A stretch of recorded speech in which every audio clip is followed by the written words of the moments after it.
ரொம்ப சந்தோஷமா இருக்கு இளையராஜா சார் இந்த மேடையில் இருக்கிறது. அண்ட் எங்களுக்கு கண்டிப்பாக வந்து இந்த படத்துக்கு வரம் தான் சாரோட மியூசிக். நம்ம எல்லாருக்குமே தெரியும் அவங்களோட மியூசிக் வந்து ஒரு மேஜிக்கலாக ஒர்க் அவுட் ஆகும் படங்களில். ஸோ இந்த படத்துலேயும் ரொம்ப பிரமாதமாக வந்திருக்கு. ரொம்ப ரொம்ப சந்தோஷமாக இருக்குது முதல்ல. அண்ட் இந்த படம் பண்ணுறதுக்கு நான் முதல் காரணம் அப்படின்னு யாருன்னு பார்த்தீங்கன்னா சமுத்திரக்கனி சார். ஆமாம், நீங்கள் தான் சொன்னீங்க இந்த படம் வந்து பண்ணுங்க அப்படின்னு சொல்லி ஃபஸ்ட்டு அவங்க தான் சொன்னாங்க. முதல்ல அவங்களுக்கு நன்றி சொல்லிக்கிறேன். இந்த இந்த கான்செப்டை முதல்ல நான் வந்து பண்ணுறதுக்கான காரணம் அவர். ரொம்ப நன்றி சார் அதுக்கு. அண்ட் டெஃபினட்டாக எம்கே சார், இந்த படத்தோட ப்ரொடியூசர், ரொம்ப அருமையான ப்ரொடியூசர். நிஜமாக இவருக்கு பெரிய அப்ளாஸ் தான் கொடுக்கணும். ஏன்னா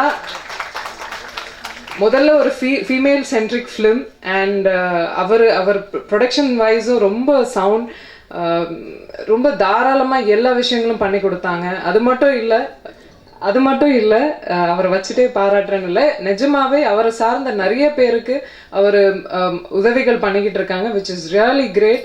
நிஜமாக நான் அதுக்கு ஒரு பெரிய கரங்கோஷங்கள் கொடுக்கணும். சினிமாவுக்கு இப்படிப்பட்ட ஒரு ப்ரொடியூசர் கண்டிப்பாக தேவை. ஸோ ரொம்ப நன்றி சார்.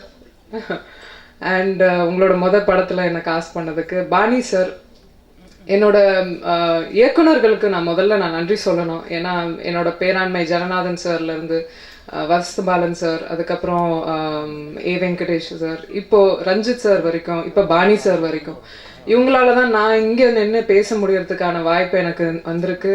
இந்த நிலைமைக்கு நான் வந்திருக்கேன். ஸோ இன்னும் நிறைய விஷயங்கள் கற்றுக்கணும், இன்னும் நிறைய விஷயங்கள் பண்ணணுன்ற ஆசை இருக்குது. என்ன இந்த கேரக்டருக்கு சூஸ் பண்ண பாணி சாருக்கு முதல்ல நன்றி சொல்லிக்கிறேன்.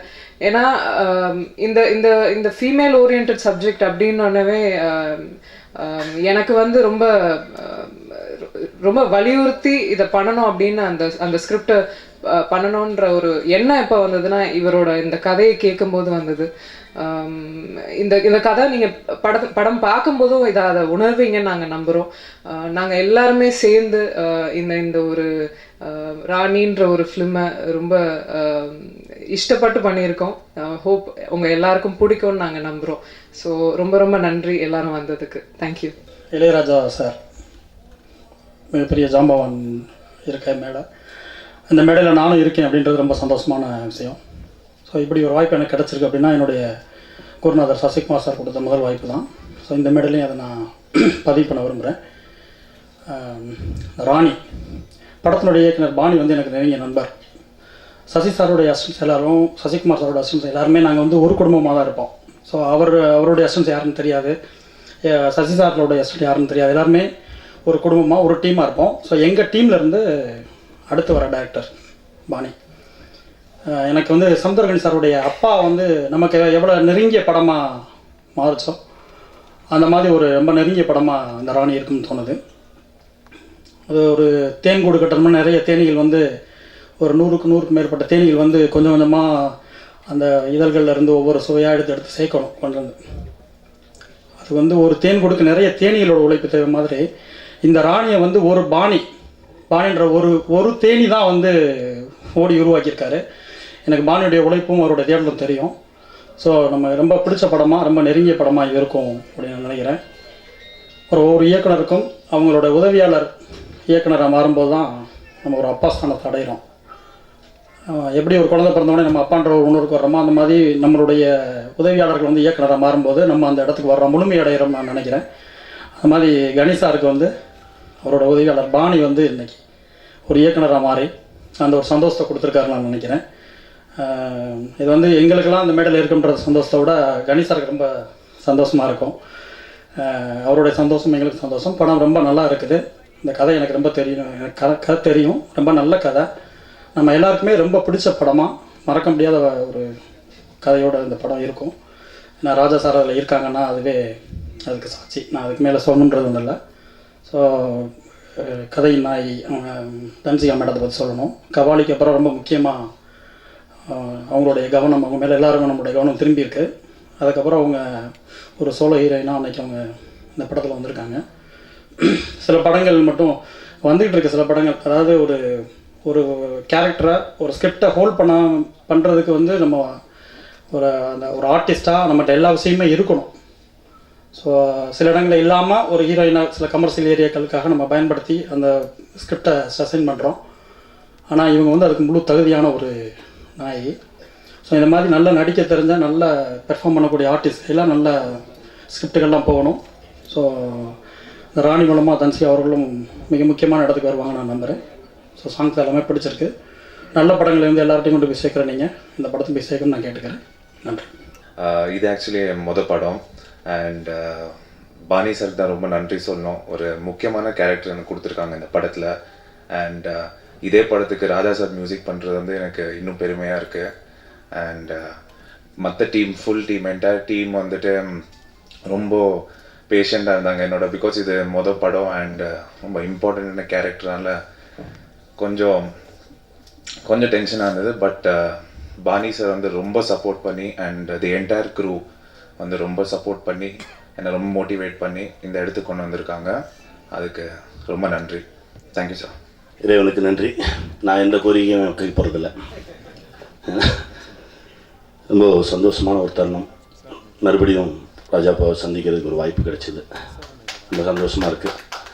அவரோடு ஒரு 11 நாட்கள் இருந்தேன். கூடவே ஒரு கோயிலுக்குள்ளே இருந்த மாதிரி இருந்தது.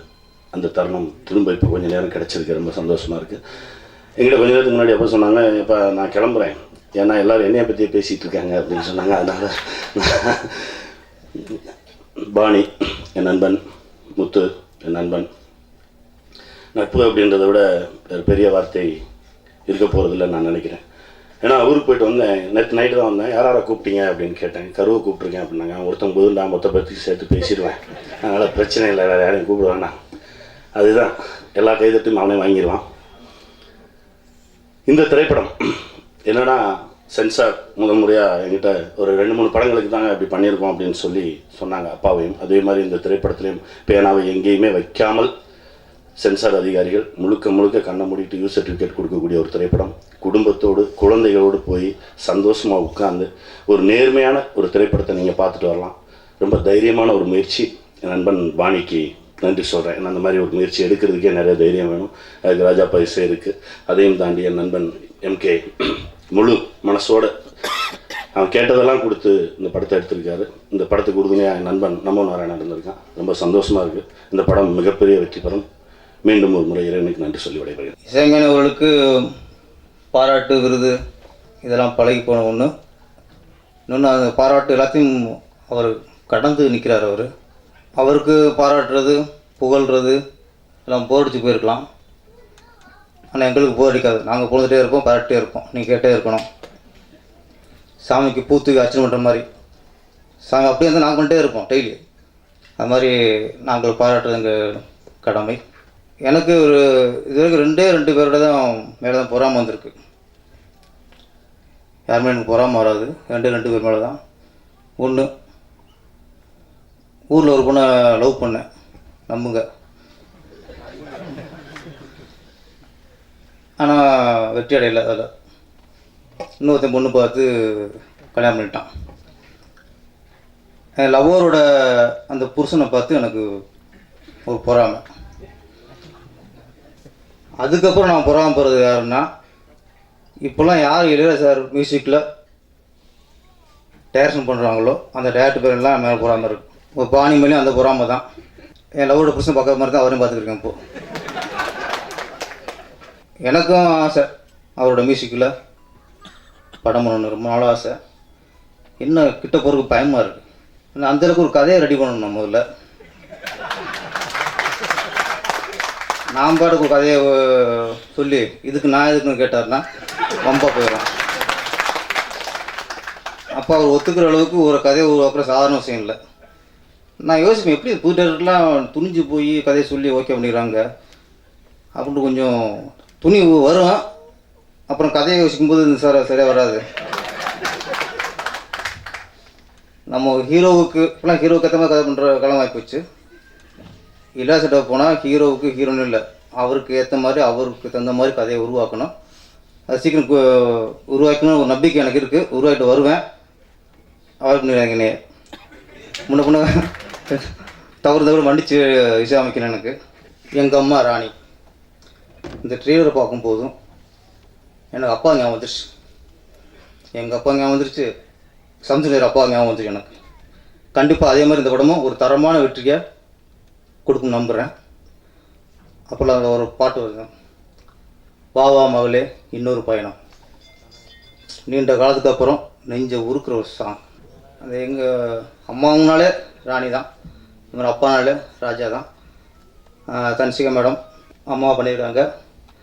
அம்மானா தலையை சேலை கட்டிக்கிட்டு, தலை நிறைய பூ வச்சுக்கிட்டு, நெத்து நிறைய குங்குமம் வச்சுக்கிட்டு, அப்படி ஒரு அம்மா இல்லை அவங்க. இது மாடர்ன் அம்மா.